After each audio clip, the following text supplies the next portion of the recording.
परमेश्वर ने मुझे दान दिया है और मैं ये परमेश्वर को बलि चढ़ाना चाहता हूँ।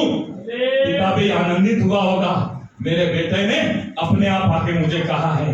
एक वेदी बनाई, आदम ने एक वेदी बनाई, उस वेदी के ऊपर हाबिल की भेंट को, जो एकदम शुद्ध हृदय से, निष्कलंक मन से, बिना किसी कुड़कुड़ाए, उसने अपनी पहलौठे को, क्योंकि मुझे परमेश्वर ने दिया है इसलिए अपने पिता को दिया कि पिता इस परमेश्वर का भाग है, वो परमेश्वर को ये समर्पण करता हूँ। पिता ने भी देर नहीं की, वेदी बनाई, उस वेदी के ऊपर रख दिया, स्वर्ग से आग उतरी और हाबिल की भेंट को परमेश्वर ने ग्रहण कर लिया।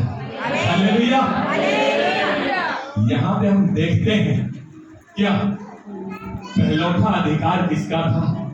उसका बड़ा भाई कैन। इस पृथ्वी पे पहला पुत्र, जब परमेश्वर ने सृष्टि की उत्पत्ति की तो इस पृथ्वी का पहला पुत्र कौन था? कैन था। और बड़े पुत्र का अधिकार उसके पास था, तो ये कार्य किसको करना चाहिए? उसको करना चाहिए। लेकिन उसने क्या किया? अपने भाई के बलिदान को जब परमेश्वर ने ग्रहण करते हुए उसने देखा तो उसके मन के अंदर उसके खिलाफ एक पाप भर गया और वो कुड़कुड़ाते हुए, क्योंकि वो खेतीहर था, किसानी करता था, और अपनी फसल में से दुखी मन से कुड़कुड़ाते हुए, मैंने इतनी मेहनत करी है, परिश्रम करी है और मैं क्यों दूं? लेकिन फिर भी जब छोटे भाई ने दे दिया तो मैं भी दे देता हूं।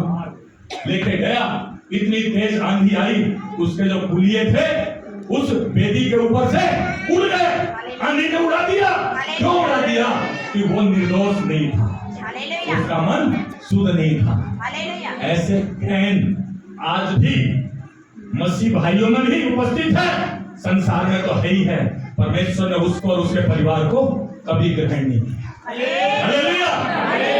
हम कौन सी बलि चढ़ाते हैं? हालेलुया बोलने में इतने कम से 150 लोग होंगे, 10 से 12 लोगों का हाथ उठता है।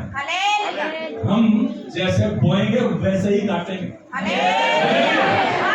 जैसे बीज बोएंगे ना, जैसे हम कर्म करेंगे, परमेश्वर हमें वैसा ही प्रतिफल देगा।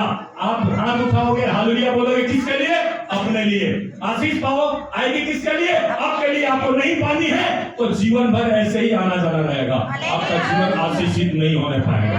Hallelujah, hallelujah, hallelujah. अब देखते हैं, उसका क्रोध इतना बढ़ गया कि उसने अपने भाई को घात करके